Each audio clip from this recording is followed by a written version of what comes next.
Hi, Tess. Welcome to the How to Be a Redhead podcast. Hi, thank you so much for having me on. I'm very excited to be here. Yeah, we cannot wait to talk with you.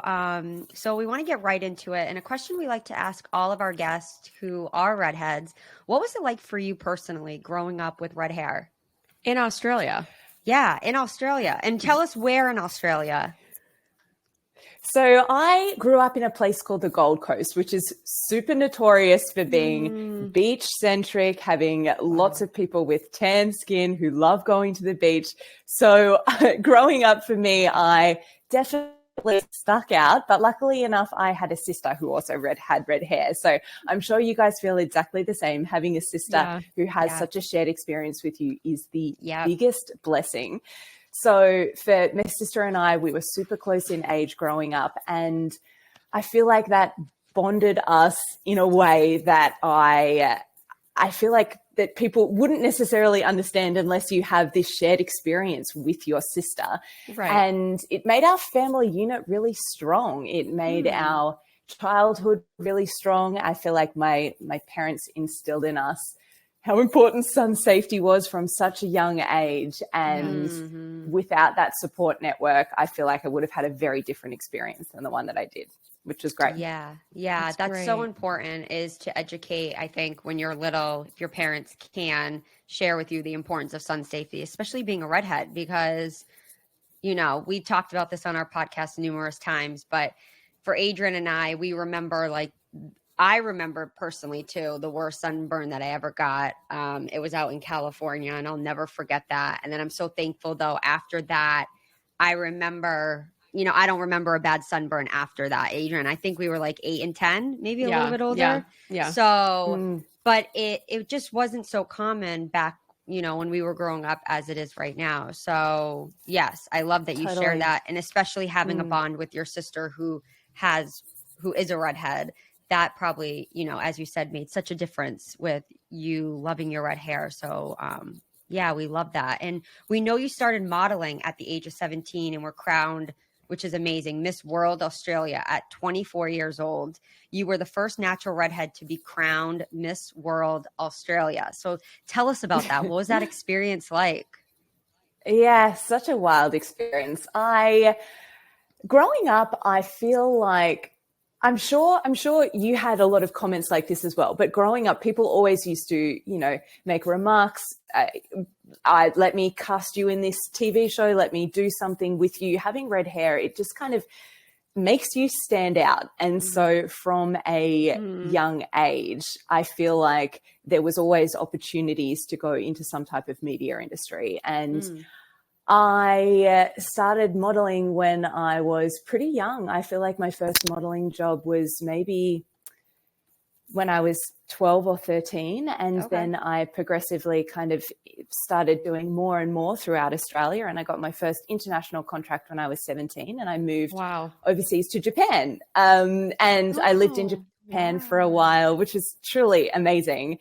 Such a cool experience. And then I lived in Italy. I lived in Italy for many years, and I always used to say I feel like I knew the streets of Milan and I knew the streets of my own hometown, because nothing makes you grow up faster than growing up in another country.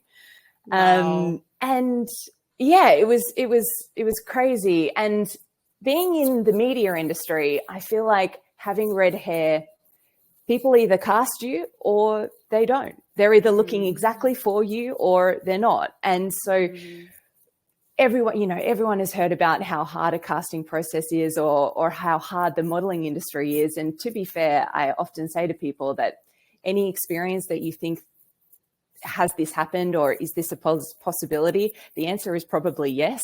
It's a really hard industry to grow up in. But thankfully, I feel like having this really significant thing that made me different was almost a bit of a suit of armor for me, to not take that process so personally, if that makes sense, because they were either looking for me or they weren't at all. And so therefore I could kind of detach myself from that process. And I loved the industry for a while. except then after too long, it wasn't for me anymore. And I disliked the fact that my entire value as a person was placed on my appearance, and whether or not I liked the brand or liked the perspective of the brand had nothing to do with me. It was just whether or not I would be a coat hanger for that company. So I left the modeling industry and I came back to Australia, and I was still finding my feet of what I was going to do next. And I had half of my feet in the world of health and wellness, and the other half of me was still doing some, odd modeling jobs here and there. And while I was doing one of those jobs back in Australia, I got scouted to enter Miss World Australia.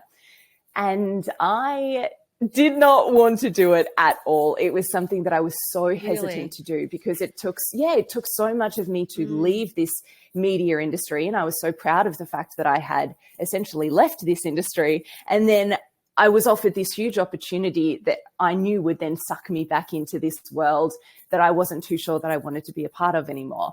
And then the more that I knew about Miss World and the organization that it stood for, which is about having a voice and about lending your voice to other people, and in fact, explaining that you are so much more than what is represented on the outside, I took a leap of faith and I entered and I won, which was amazing. And wow. Then, amazing. Congrats.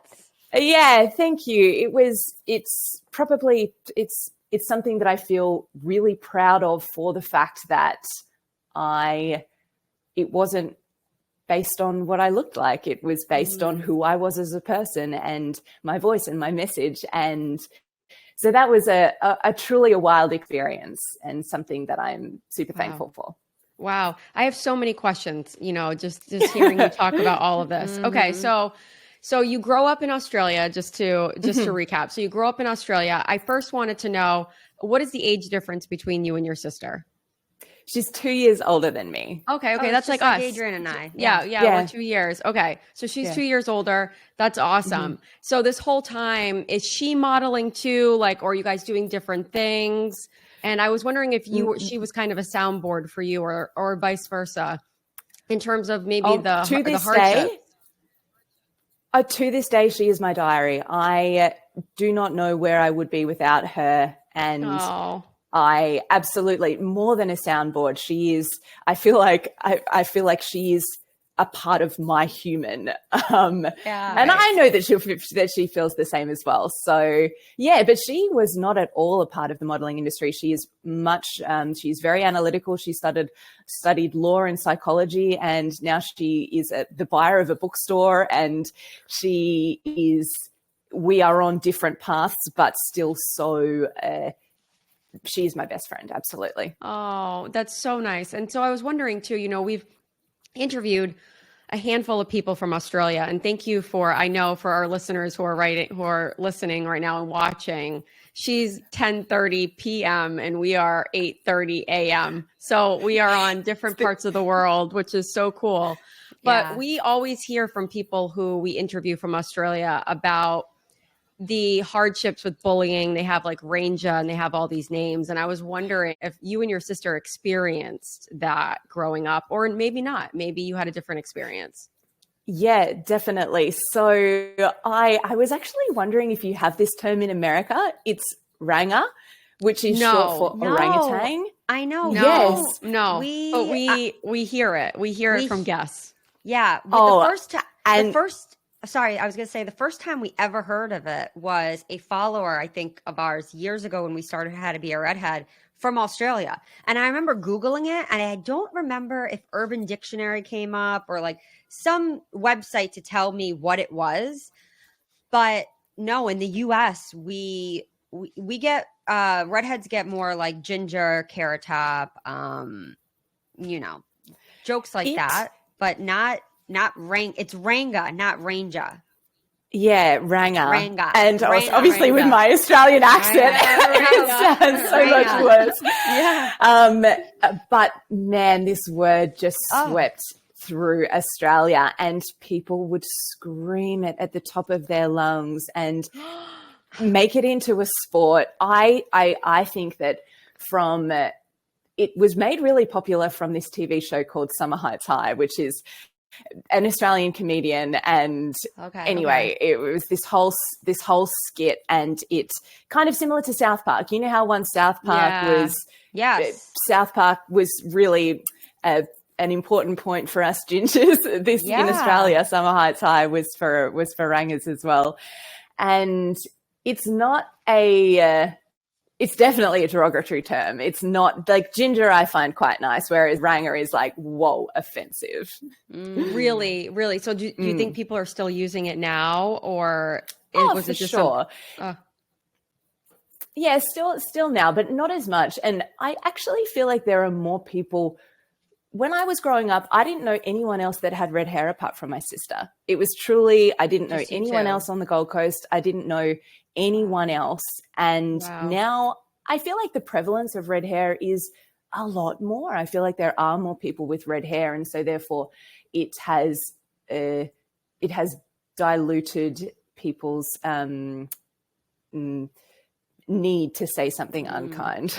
Right. Yeah. Right. I can understand that. And did people, as you're going through, I'm thinking about you at such a young age, and you're moving to these different countries, and you're doing all of this. And did you feel like your red hair was perceived different when you were living in Japan, living in Italy, compared to Australia? I'm always just so interested in how people perceive your appearance in different countries.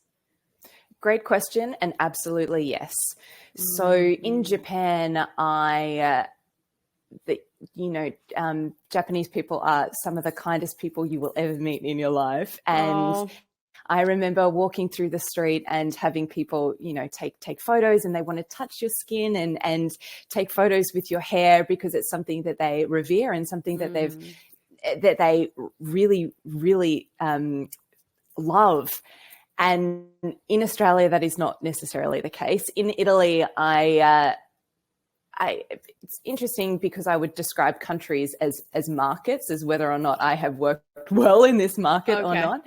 So Italy and Japan for me were great. London, I have lived in a few different places, but London, there is a lot more people with red hair, so I feel like it's more common. But in Australia, I would say that it is not necessarily a beauty standard that people would hope to achieve.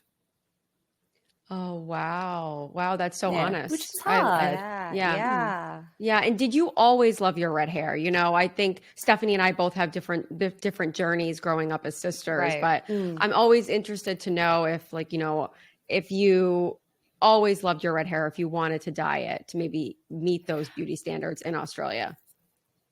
Yeah, I have never dyed my hair ever. However, similar, my sister has. So she had, she was a lot more affected with everyone calling her a ranger every single day and not being able to leave the house without being quite literally abused in the street. And so she dyed her hair. I never have. And I think for me, it's always just felt like a part of who I am. And I always find it so fascinating when people have almost the freedom to be able to dye their hair and color their hair. And today I'll have streaks in my hair, and next season I'll dye it black. And to be able to have that flexibility to alter your appearance, I find it fascinating because it's something that I have never done. So for me, having red hair, and I've also got long red hair like you both, it just feels like me. It feels like me. So it's not something that I've wanted to change. And the older I get, the more I am proud of that. That's exactly what everyone should attain. Yes. And we know that you touched upon this briefly, but do you feel like, or I guess, how has being a redhead affected your overall modeling experience when you were younger? Or did it? I definitely think it did, but because I haven't experienced on the other side, it's hard to be able to identify those different points. But I do think what I can look back and appreciate is the fact that in the modeling industry, you can be perceived as never enough, never tall enough, never skinny enough, never pretty enough, never your hair is too short, your hair is too long. There's always somebody who is looking for something else that is just a little bit further than what you currently are. And so I do feel like having a very unique appearance meant that for a bit of context, when you're going to a casting, let's say you're casting for a show or for a runway show, or maybe a lookbook or a campaign or whatever imagery it might be, you will stand in a line of 100 girls and you'll walk into the casting director and hand over your portfolio. They might look through your photos, or they might take your comp card, which will have a photo on it.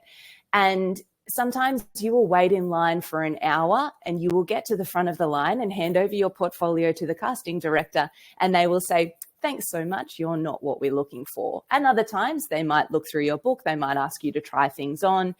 And that process of getting all the way down the line, metaphorically and physically, and then finding out that you didn't book that job is where a lot of turmoil comes from. And I do feel like having more of a unique appearance shielded me from that, because I was either perfect for the role or I was polar opposite. They either had me in mind, or they had absolutely a beautiful tanned girl on the beach drinking a margarita in mind, and that's not me. Yeah, right. Okay. Yeah. And then what advice would you give to any incoming redheads listening that maybe want to explore the pageant world or modeling? Yeah. I would say that you don't need to change who you are to please every single person that you meet. And so there is so much power in being exactly who you are and not needing to alter different facets of your appearance to be able to fit the mold that either society or whatever industry that you're in demands of you. And in fact, that's the thing that makes you stand out, and that's the thing that makes you special. And I always say that, so often we want to take away those rough edges of ourselves, the things that make us who you are. That I like to call them the crunchy corners on the outside. Whereas, but when you make a brownie, everyone wants the crunchy corners. Everyone wants to eat those crunchy bits. They're the things that give it character. Yeah. Absolutely. So don't try and edit yourself to be able to take away those perceived imperfections, because those are the things that make you super, super special.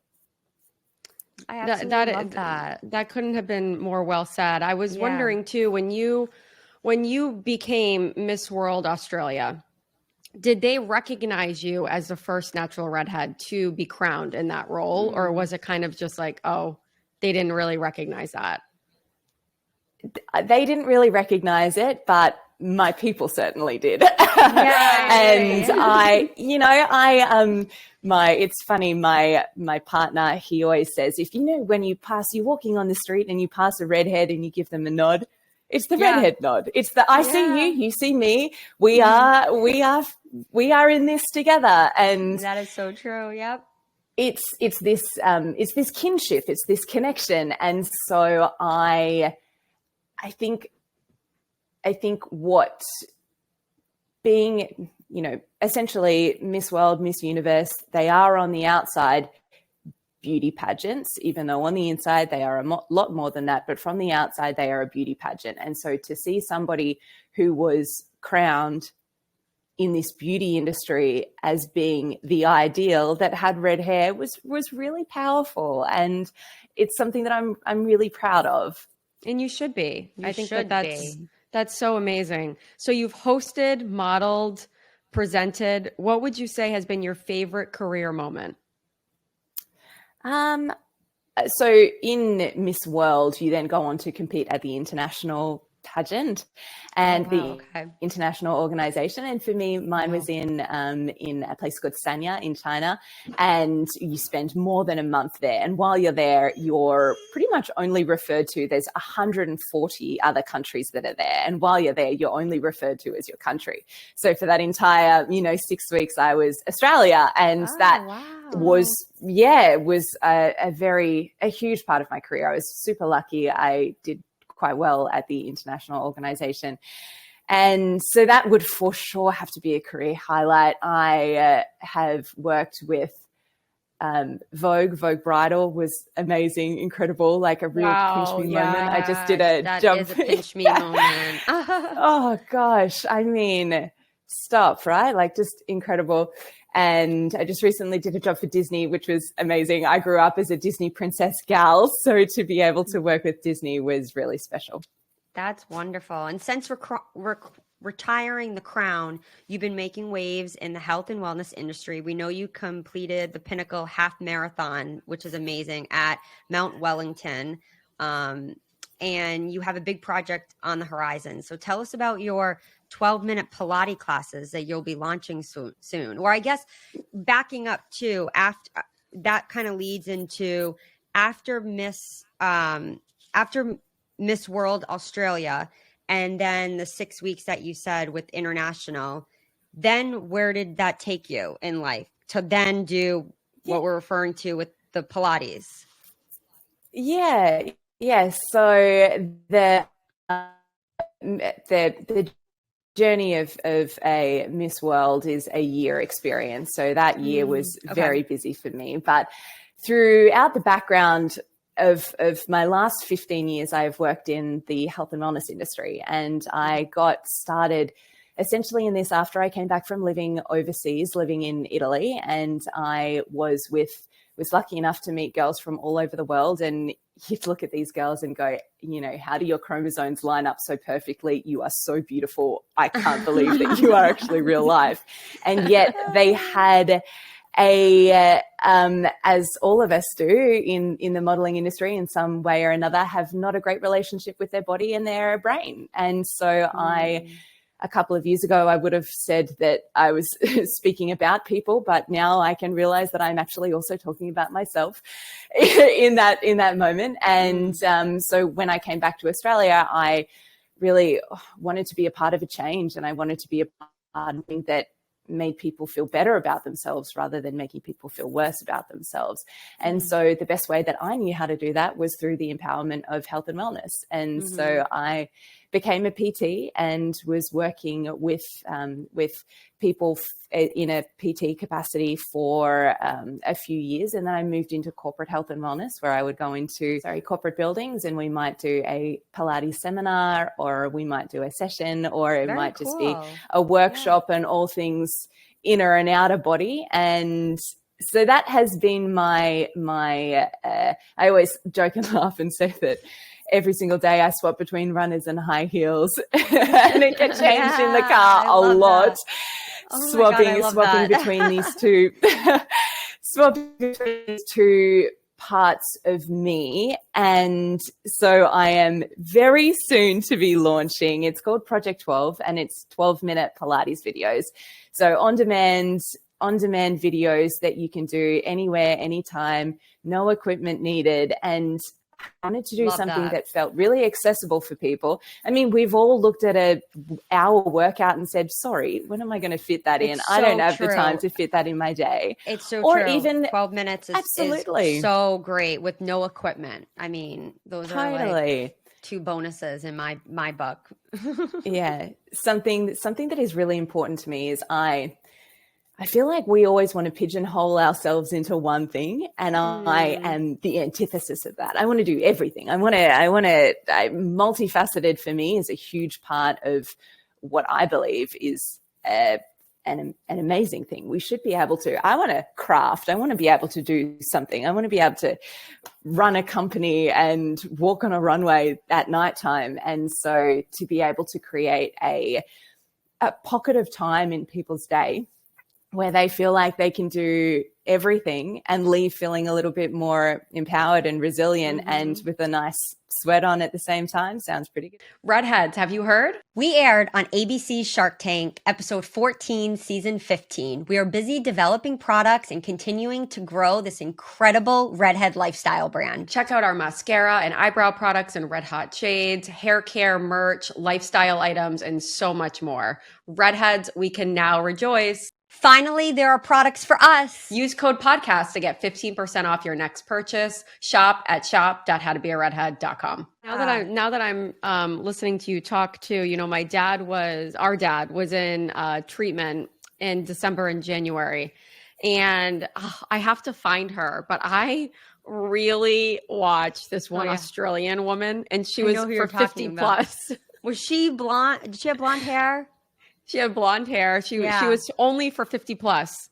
And I told Stephanie, I was like, there came a moment where I was like, I'm in my 30s, but like I needed something slow for my dad, you know, because like he didn't have a lot of energy and like we had to like do like chair sitting and everything. But now I know what you mean, because she was I have to find her, but she was so positive and encouraging. And my dad always really loved her. And so I know what you're saying, like people who are in your profession, I'm sure you understand that you do uplift people, but I'm thinking about just her and people. I'm streaming her from Australia, you know, from the States, and she still gave us so much confidence. I mean, we watched her videos every single day after his treatment and did videos in the living room and did all of this stuff. And I look back and I remember her accent, and I was so like, I loved putting on her videos because she would be like, just 5 more minutes. And so we would just like keep going. And so congrats to you for just, you know, uplifting people, because it really, really makes a difference. You don't really know, but it does. Mm-hmm. I think sometimes it's also about having a friend. It's about having a friend on the mat when you're, you know, you're on Struggle Street, and then you look at your TV and you're like, oh, gosh, there's a Yes. And it's such a good way to break up your day, like you mentioned, you know, whenever you can fit in some movement. I always say, and I always think about this in my personal life, movement to me is medicine, you know, where if I could do a yoga class or Pilates, I cannot wait to start taking yours. But that's a question I had about stream. I found her. Oh, you did? She's fabulous 50s. Amazing. And she's Australian, but I'm just giving her a shout out because she really uplifted me. That's so wonderful. Yeah. And it's all about uplifting. And I think that's so, so important. But Tess, I wanted to ask, can we stream your 12-minute Pilates classes here in America? Absolutely. Definitely. Yeah, great. Just how we were watching Fabulous 50, I guess. Yeah, that's similar. Yeah. Well, when is that going to be launching? Soon. I would say at the end of June. So soon. End of June. Yay. Well, we can't wait. Because I think that's so, so important, especially mental health and just breaking up your day. And like my husband started on the days that he works from home, going outside and running and walking.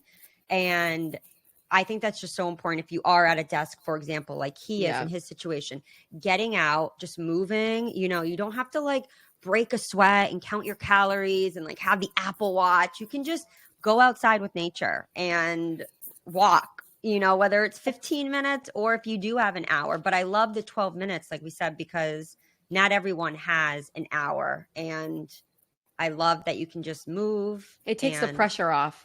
Having to feel like you have to do 30, 45 hour. And you know? the equipment. I mean, sometimes I see these classes sometimes with the app that I use, and they're like, get your small, medium, and large weights. And I'm like, oh my God, I only have like 3 and 5 I've got a cat. right. Like here's a stack of books. But I always go to the classes that say no equipment for me personally, just because I know, okay, I can roll out my yoga mat.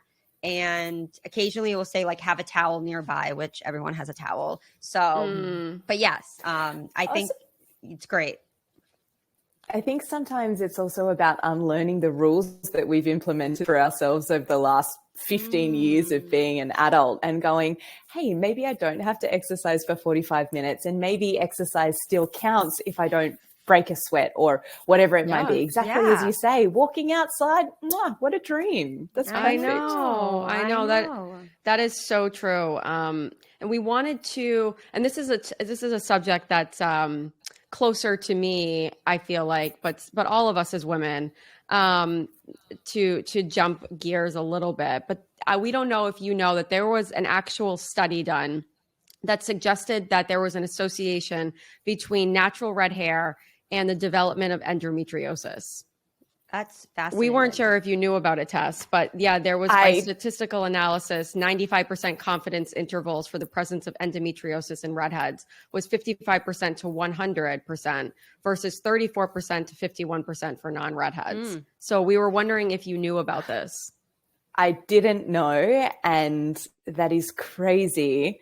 I know. But I feel like there is I feel like it's the lessons make sense. The line is linear for that. I know it's really crazy. And I don't know how many studies have been done, but this was just one of them. And we found it so interesting, but we know that you're very candid online about your journey with endometriosis. And I kind of went through a journey thinking that I had it. I have extremely menstrual pains. And, so I thought I had it for a long time. So I have such, compassion for people who really have it. So tell us about your journey and, your willingness to be so open about talking about it, because Stephanie's been through a lot of different health things. And she always says people don't talk about things. People don't talk about this. And so we wanted to make sure to talk about it today because it could easily be a topic that we just brush under the rug, Yeah. Yeah. Endometriosis sucks. It sucks. And I think that sometimes when we're talking about female health, when we're talking about anything to do with your period or with your cycle, it's easy to, as you say, to shy away and to not talk about it. But I think that there is nothing more powerful than to be able to talk about it. And endometriosis is a huge part of my life. It's a huge pillar of my day to day. And it's only really kind of grown also metaphorically and physically in me over the last, I would say, 5 years. And that's a crazy thing to have a normal period and a normal cycle and then have something so starkly change that now I feel like it's a percentage of me that makes up my human. And so it took me a really long time to understand the disease and to understand what was happening to me and to understand that when we think about period pain, we think about the triangle that's between your hips. We think about your uterus. We think about this typical period pain. But with endometriosis, it's a systemic disease. And so it can affect you in a systemic capacity. For me, I have really bad sciatic nerve pain. So I have nerve pain all the way down my legs into my feet. And there are some days when I'm like, my feet hurt so much, it's really hard to make that jump to go, okay, actually, hold on a second here. This is from my endo versus having just nerve pain and sciatic nerve pain, which is really hard to manage. Anyone who's ever had sciatica it's a hard thing to manage. One of my favorite statistics about endometriosis is that 30% of women who presented in America into ED, so into like your emergency department, who presented with a collapsed lung was due to thoracic endometriosis. So that's wild. Wow. Oh my gosh. So you're saying women who are going to the ER for lung pain were finding out that they had endometriosis? In their chest, so in their thoracic, so kind of this top section of their chest. So, you've heard about a collapsed lung, but to then go, okay, this is actually because of endometriosis, or perhaps I'm growing some endometrial tissue in my chest cavity is wild. No, that really isn't. I was wondering how you got diagnosed because throughout my journey in the past 5 years, and I think Amy Schumer, I don't know if you followed her journey with endometriosis, but she has been through hell and back. And she's always the advocate to say online, there is not enough studies that get done because it's a woman issue. If men had endometriosis, we'd have a cure by now. So totally. So how did you actually get diagnosed with it? Because it's actually a hard thing to diagnose because they don't have a lot of studies on it or a lot of research. It's so true. So one of the the only way to officially diagnose endometriosis is via laparoscopy surgery. So to be diagnosed, you have to have the surgery to be able to warrant having the surgery. So it's this circular problem that you just go round and round in circles. For me, I will still have PCOS, so polycystic ovarian syndrome, and have had that for much longer than I've had endometriosis, which also comes with a whole slew of issues. So for me, I really struggle with acne and skin issues, and that is a direct cause of PCOS. And so because I already had, because I already have the diagnosis of PCOS, then my gynecologist, it was a much easier jump once I started to experience those more classic symptoms of endometriosis. But you're right that the diagnostic process is too hard. It's absolutely too hard. There is not enough information about it. And also I think that there's so much misinformation in the capacity of saying that when you go to a doctor, your doctor goes, oh, well, period pain's normal. I know. Sorry, I hate period that. pain's I not hate normal. that. Yeah. Like just take ibuprofen. Totally.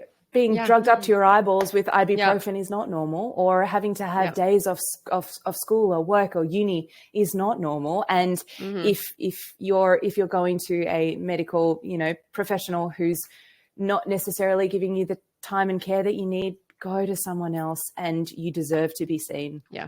Yeah, I agree with you. I kind of went through a period where I was like, this just isn't normal. And so I went to my doctor, and since I've changed doctors a few times, but she was like, well, what'd you do? And I was like, well, I had to take 800 milligrams of ibuprofen 4 times a day.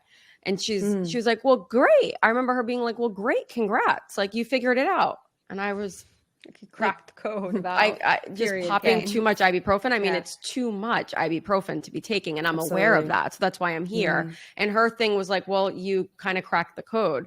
So then I ended up going to someone else who kind of took it seriously. And then I found someone else. And then I don't know if exactly what it is, but I had got a call from after pushing from a person who does blood analysis. And they said that they actually have a new blood work out. This was about a year ago.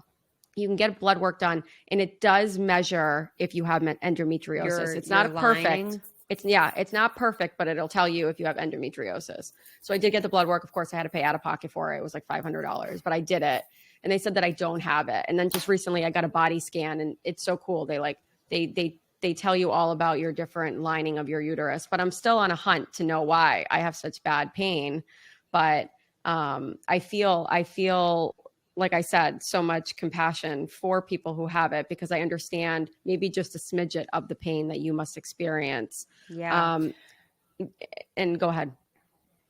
I was just going to say, I'm so sorry that you're experiencing that. And I'm so sorry that it's really hard when it feels like something is happening in your body that you can't control, and that you don't know the next steps, and you're going to people going, please, SOS, help me, and don't know their way forward, and they're not giving you the way forward, and you get stuck in this limbo of being in pain, and then finally starting to feel better, and then you're at the next month again, and you're on this absolute roller coaster that is never ending, and it's hard.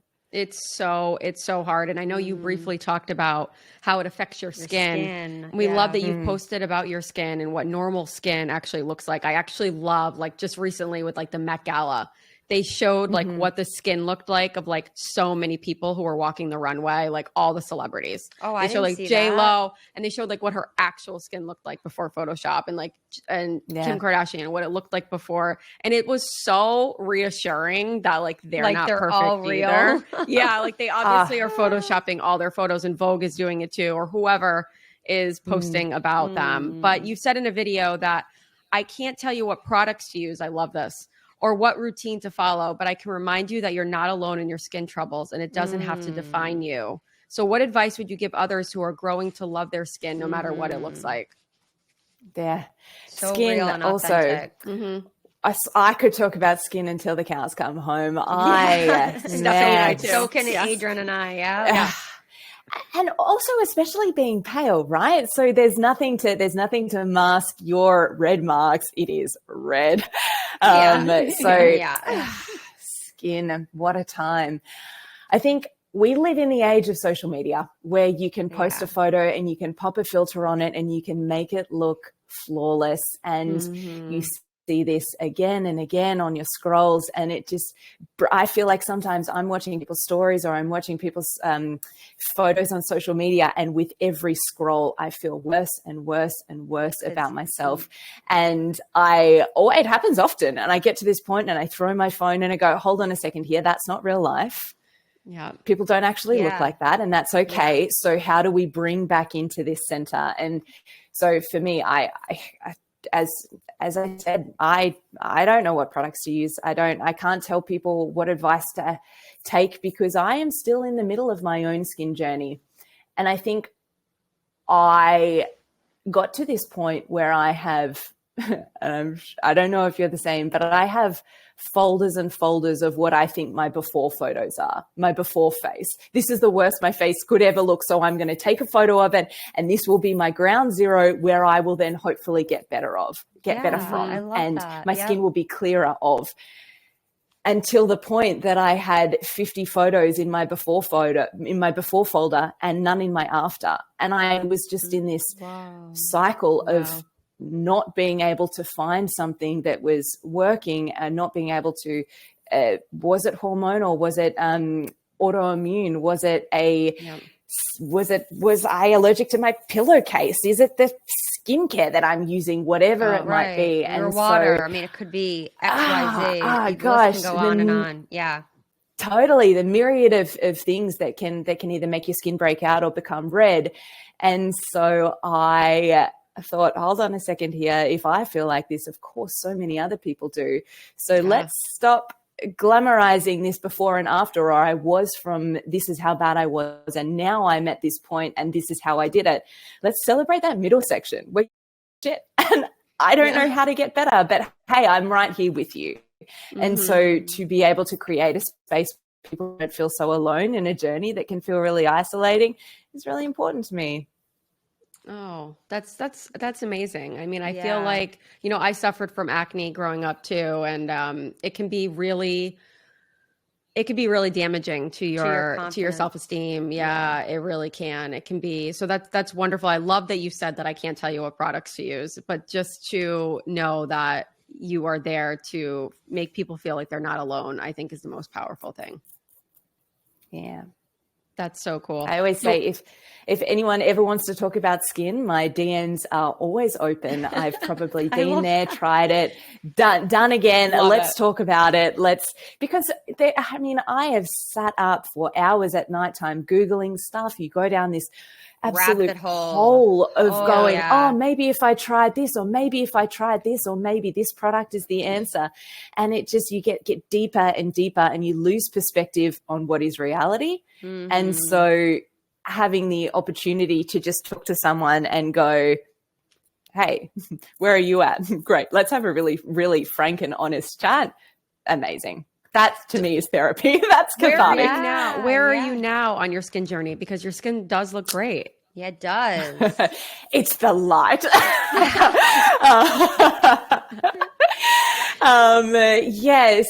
I feel like I am currently struggling with rosacea, which is new for such me. A redhead so thing my too. Skin, such a redhead thing. Yeah. Mm-hmm. Love this for us. Redness, our friend and our arch nemesis at the same time. I'm in a rosacea land, and am currently trying a new autoimmune type of skincare to kind of help turn down the my skin so that they're not turning over so fast. Yeah. Okay. Wow. And are you seeing results? How is it working? Undecided. It's early. Okay. And it does take time. I think the middle zone. Skincare is not immediate. Time. It's just, I think that's one thing. I think Stephanie and I always compare a skincare, whatever your routine might be, to working out. You're just not going to see those immediate results. You're not going to get a six pack tomorrow when you start doing workout today. Yes. And it's same with skincare. I sometimes I use a product and I really don't see the results for like a month at a time. And I think in our culture of just having that immediate gratification, it can be really hard for people to start any kind of routine. But I think when you do find your way, it does get better. I'm sorry, Tess, for not knowing, but what is your age right now? I am 33. You're 33. Okay. Yeah. Yes. So I feel like, you know, I'm 30, I'm 37. So I feel like as I get better, my skincare has gotten better as I've gotten to like know my skin so intimately. I feel like as I'm getting older and older, yeah, older. I agree. Yeah. Yeah. It's also, I mean, there are so many products out there. Something else that is I try and steer clear from is just the consumerism of buying too many products and getting sucked into the. And that's where social media. TikTok will make you buy. It will make you TikTok buy. will make you buy. And then you have to realize too, if you're following an influencer who's hyping up the skincare product, you have to see if what that person's skincare journey has been, is what their skin type is right now. Because if they're preaching a product and hyping one up for oily skin and you have the complete opposite, but then you go and buy it because you're influenced, and then you just wasted all this money because it doesn't work for your skin. But Adrian and I always say, if I scroll TikTok, I then catch myself. I'm like, oh my God, I'm starting to want to buy stuff, and then like adding to my cart. So I'll turn off the app because I don't need more stuff. You know, now, for me right now, I really love a few of the products that I'm using for my skin. Adrian and I are always testing new products and switching things out, but I don't need to go buy a $90 serum because I saw it on TikTok. But social does that. And then you end up overbuying. Like, you know, there was a video I saw recently where like you go into someone's room. It was an influencer and she had like stacks and stacks and stacks of skincare products. And I was like, oh my God, this like overwhelms me. My first thought is half of that's going to expire. So like, I know. Are you using it all? Do you need 75 moisturizers or like 100 eye creams? Like, no. I don't think so. Same goes for makeup. Like, we don't need 25 highlighters. Like, you can have one or two and interchange them, right, Tess? Do you agree? Like, I mean, the consumerism.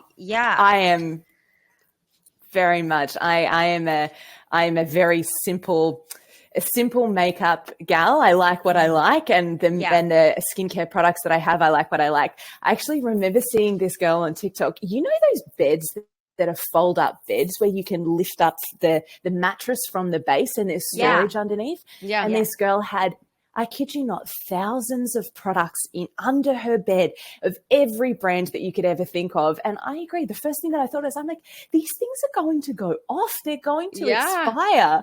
And so how? Why?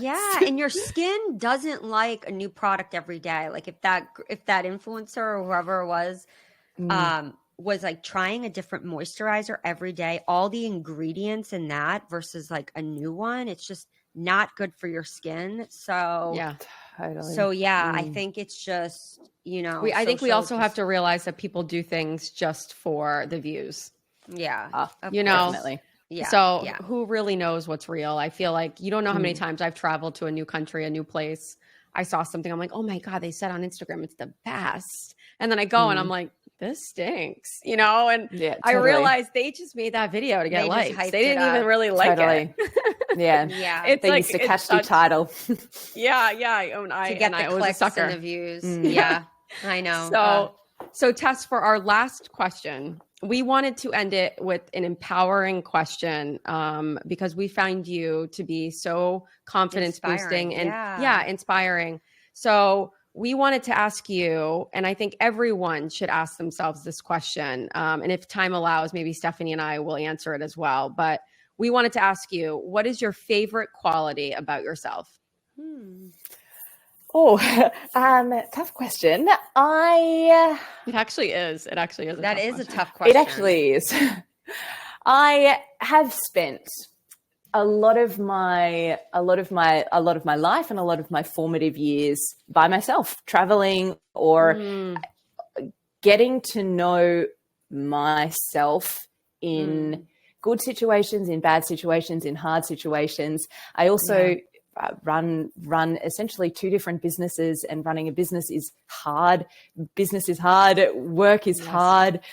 And so the quality that I probably love about myself the most is that I feel like no matter what, I will enter a situation with kindness and come out the other side either more resilient or a little bit happier for it. So I think that my perspective on people's choices or my perspective on why people might do the things that they do, I can always turn around and make it into a, well, this is the reason why they thought that was the best decision for them, and make it into a kinder situation.